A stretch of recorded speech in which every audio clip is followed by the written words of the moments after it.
Bayangkan satu makhluk gegasi, terbang bebas di lautan biru yang luas. Bukan burung, bukan pesawat, ia adalah ikan pari manta, raksasa laut yang paling misteri dan mengagumkan.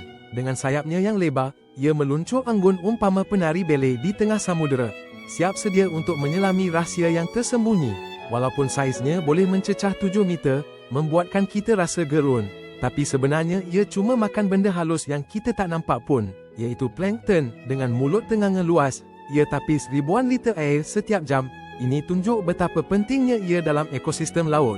Ia ibarat penapis air gegasi lautan kita yang unik. Pari manta bukan sekadar pemakan plankton. Mereka bijak, sosial dan sering berkumpul di stesen cuci untuk hilangkan parasit. Kadang, berenang dalam formasi menakjubkan. Macam seni bawah air, kehadiran mereka bukti laut kita sihat. Kalau hilang, ekosistem boleh terjejas.